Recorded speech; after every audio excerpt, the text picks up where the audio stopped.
હા, આ 78 વર્ષના કાકાએ બિલ્ડરના લોકો ઉપર હુમલો કર્યો, તમે આમની સામે ઓફેન્સ દાખલ કર્યો. જાઓ ઉભા. હા હા, આ 78 વર્ષના કાકા જે શારીરિક અશક્ત છે, સરખું ચાલી નથી શકતા, એ લોકોને મારે છે એમ. કોણ મારે છે? તમે એફઆઈઆર દાખલ કરી છે આમની વિરુદ્ધમાં. કોણ મારે છે? અરે તમે એફઆઈઆર કરી છે, આમની ઉપર આરોપી બનાવી દે. ભાઈ એ જોઈ લેશું. શું એફઆઈઆર વાત કરો? બીજું તમારા કોચરબના ઠાકોરવાસમાં દેશી દારૂનો અડ્ડો ચાલે છે. એ રેડ પડાઈ દેશું. મળી બીજું બાબુ ઠાકોરનો બીજો કોચરબમાં દારૂનો અડ્ડો ચાલે છે. ત્રીજો અડ્ડો ચાલે છે ઇંગ્લિશનો ઝાલાનો. ચોથો ચાલે છે કોચરબમાં ભીલવાસનો. કેમ ચાલે છે એ જવાબ પૂછવા આવે છે. કેમ દારૂના અડ્ડા ચાલે છે?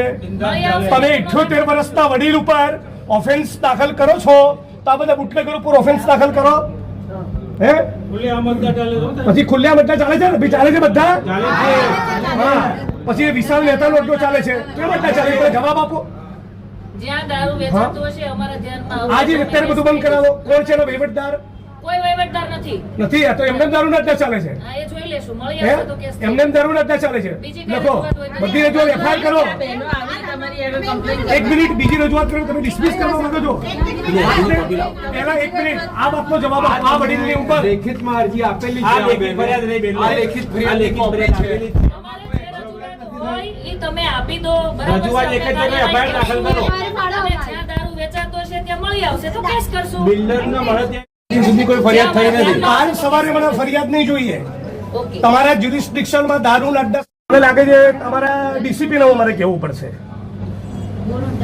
તમારા પોલીસ ઇન્સ્પેક્ટરને સમજાઈ નથી રહ્યું ઓફેન્સ દાખલ કરવાનું. સ્ત્રીઓને અશ્લીલ ગાળો બોલવી એ ફોજદારી ગુનાનું કૃત્ય ના કહેવાય. બિલ્ડરોના માણસોને બીજું ખબર પડી એટલે 78 વર્ષના કાકાને ઉપર ઓફેન્સ દાખલ કરી છે. તમે જે એમનો ગુનો દાખલ કરવાની જો સૂચના ન આપી હોય અને 20 દારૂના અડ્ડાનું લિસ્ટ હું જાહેર કરવાનો છું.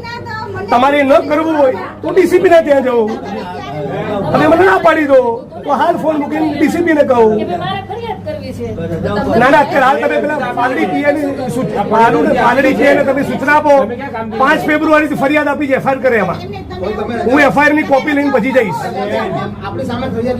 તમે એમને આદેશ કરો.